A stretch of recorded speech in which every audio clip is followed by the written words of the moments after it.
خلقنا الإنسان من نطفة أمشاج نبتليه فجعلناه سميعا بصيرا ألم نجعل الأرض مهادا والجبال أوتادا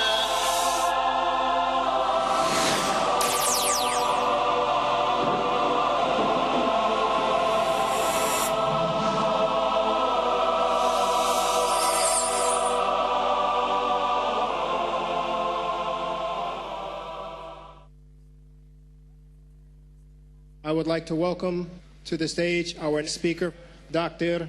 Zakir Naik, speaking on the subject, the Quran and modern science, compatible or incompatible. I would like to give you now a brief introduction of Dr. Zakir Naik, and truly it is a brief introduction because there is too much to be said. He is a medical doctor by professional training and a renowned, dynamic international orator on Islam and comparative religion. He is the president of the Islamic Research Foundation in Mumbai and clarifies Islamic viewpoints, clearing misconceptions about Islam using the Quran, authentic hadith, and other religious scriptures as a basis in conjunction with reason, logic, and scientific facts. He has completed all of this study in preparation by the age now of 41, still young, but Sheikh. He is popular for his critical analysis and convincing answers to challenging questions posed by audiences after his public talks. In the last 10 years, Dr. Zakir Naik has delivered more than 1,000 public talks in the United States of America, Canada, the United Kingdom, Saudi Arabia, the United Arab Emirates, Kuwait, Qatar, Bahrain, Oman, Australia, New Zealand, South Africa, Botswana, Malaysia, Singapore, Hong Kong, Thailand, Guyana, and South America, and many other countries, in addition to numerous public talks here in India. He has successfully participated in several symposia and dialogues with prominent personalities of other faiths. His public dialogue with Dr. William Campbell from the United States of America on the topic, the Quran, the Bible, and the Light of Science, was held in Chicago, the United States of America, in April of 2000 and was a resounding success by the grace of Allah. Sheikh Ahmed Deedat, the world-famous orator on Islam and comparative religion, who had called Dr. Zakir Naik Deedat Plus in 1994, presented a plaque in May of 2000 with the engraving awarded to Dr. Zakir Abdul Karim Naik for his achievement in the field of dawah and the study of comparative religion. Son, what you have done in 4 years had taken me 40 years to accomplish. Alhamdulillah, to end the quote of Ahmed Deedat. Dr. Zakir Naik appears regularly on many international television channels in more than 200 countries of the world. He is regularly invited to TV and radio interviews. More than 100 of his talks, dialogues, debates, and symposia are available on DVDs, VCDs, video cassettes, audio cassettes, and he has authored several books on Islam and comparative religion. Ladies and gentlemen, without further delay, I would like to welcome Dr. Zakir Naik, President of the Islamic Research Foundation. Alhamdulillah.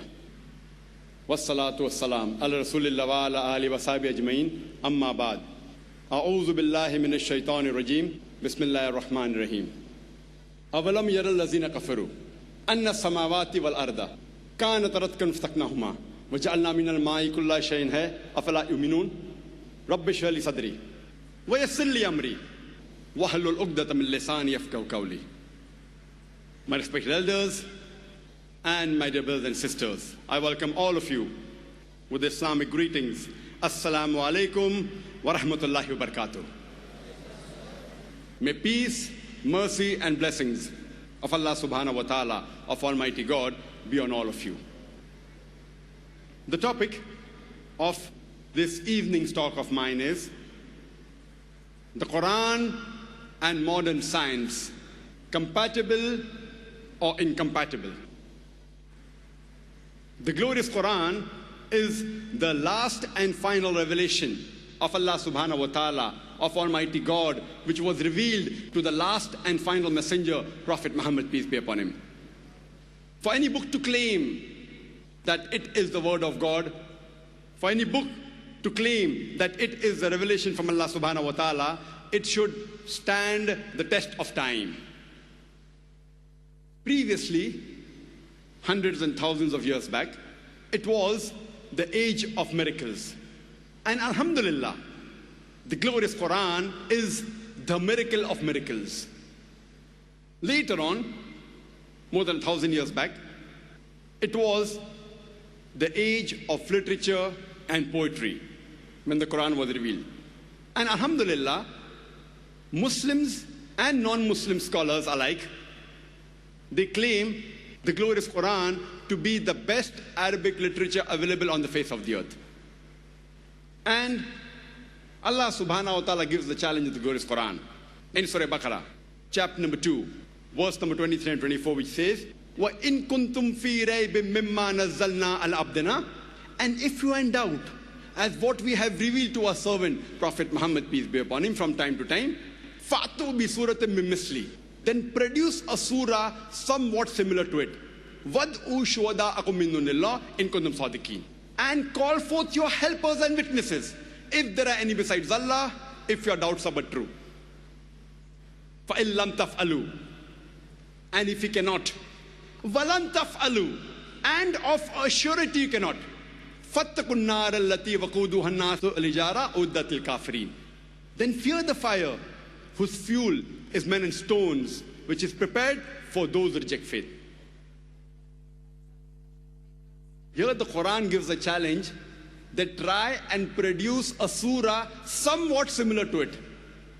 And the shortest surah is hardly 3 verses, hardly few words.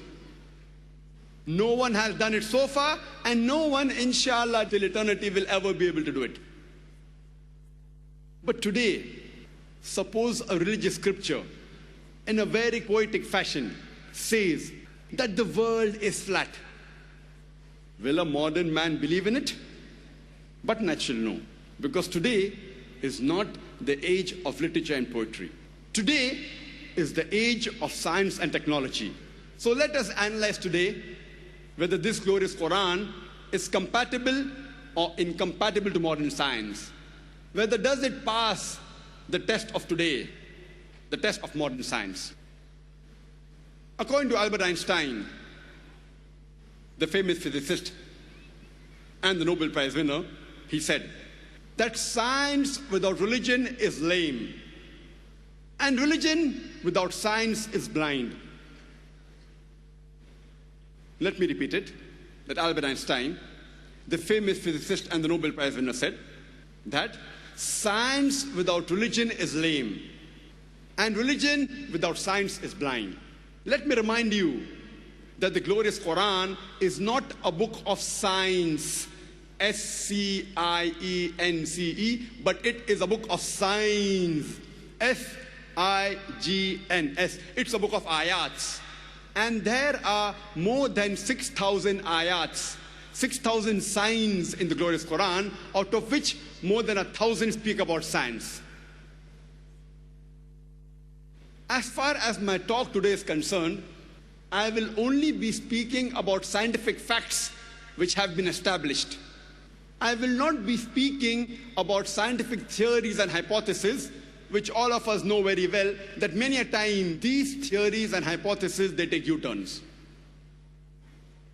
In the field of astronomy, in 1973, there were a couple of scientists